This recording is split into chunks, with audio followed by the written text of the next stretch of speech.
once again, and welcome back to my channel. It's like today we are doing talk. We are addressing pertinent issues. Check out my video on Ndume's apology to the APC. Check out my video too on the Igbo must go protest. And now I want to talk about flying the Russian flag in the End Bad Government protests in Nigeria. All these recordings were done in one day.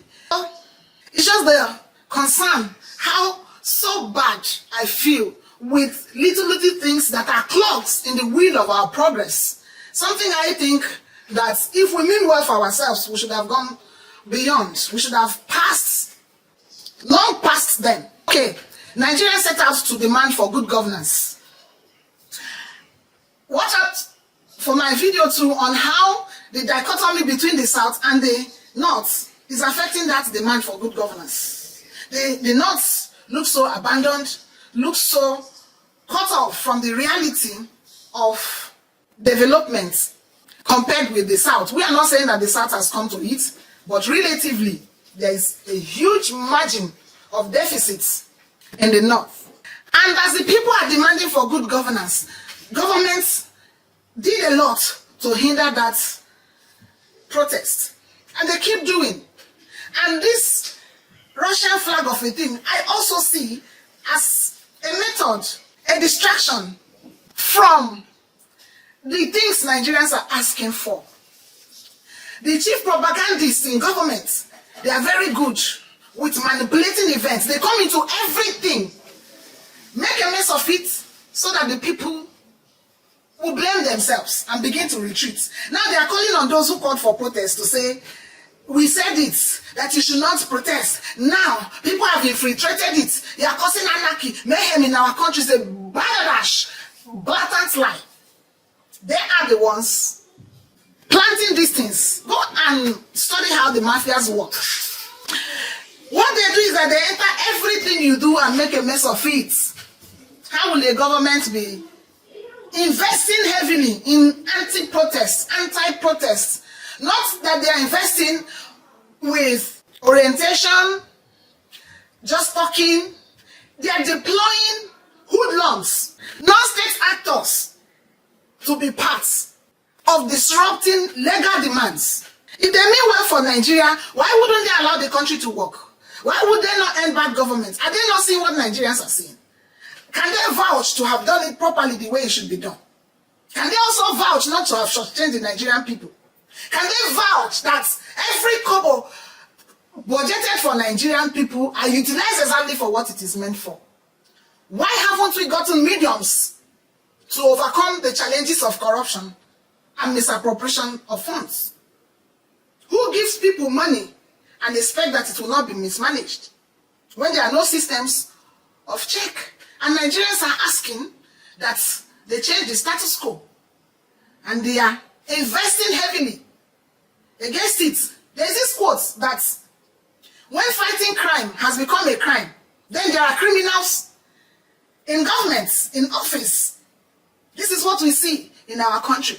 So the Russian flag phenomenon is not surprising.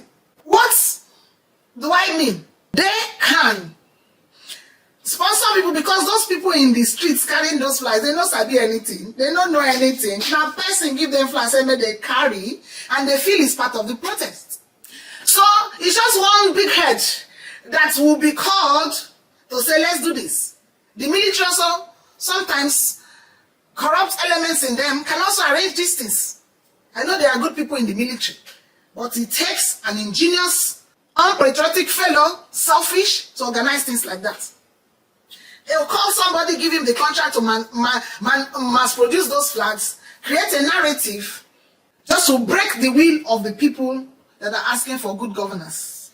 Secondly, it can be an international PR, so that they won't say Nigerians are hungry, things are not going well in that country, their government is not going well.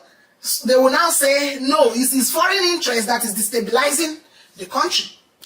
Thirdly, to see a ground to come heavily on protesters and Nigerians. Because when they don't see things, cogent reasons to attack protesters, or to quell a protest or to break the spirit of a protest.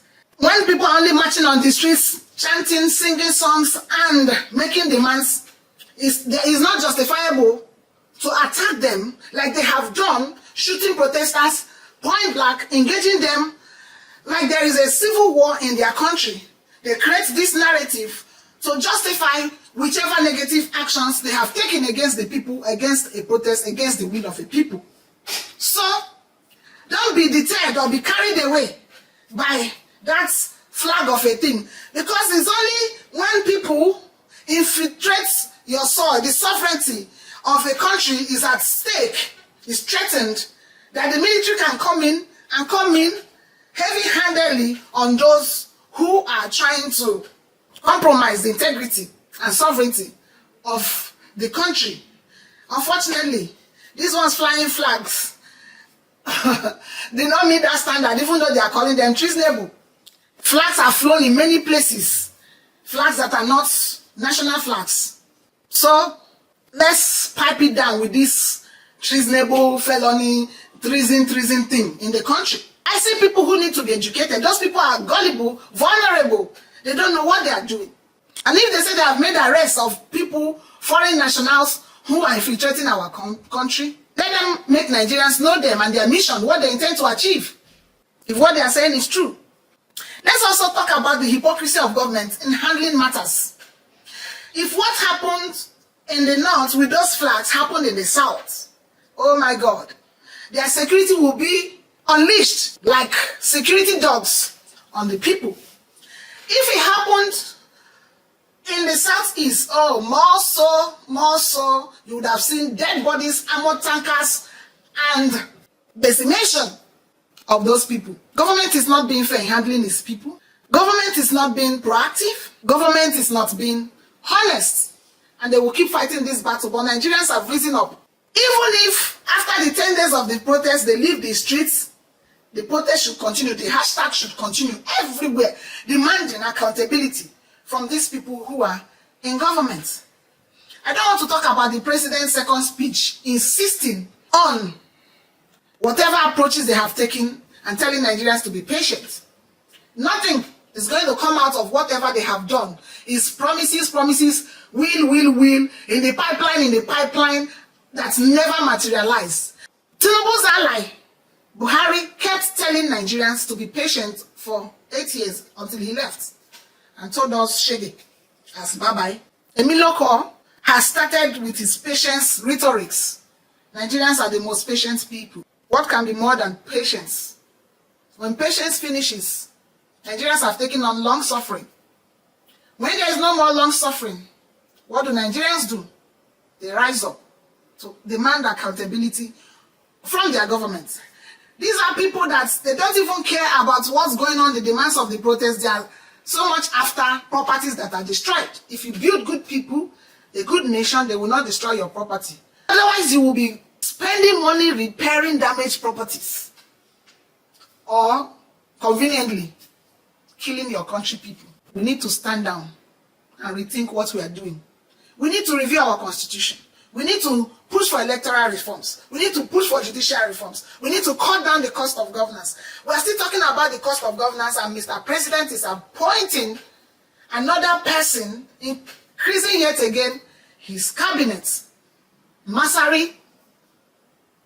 Are there no people in the same ministries that are existing, the same cabinet that are existing, that can oversee that fund or students or whatever they came up with to yet expand the cost of governance? I don't want to bore you, but I want to encourage you to keep pushing ahead for a country that works. Thank you so much for listening. Thank you so much for stopping by. Until we see you in the next one. Ciao.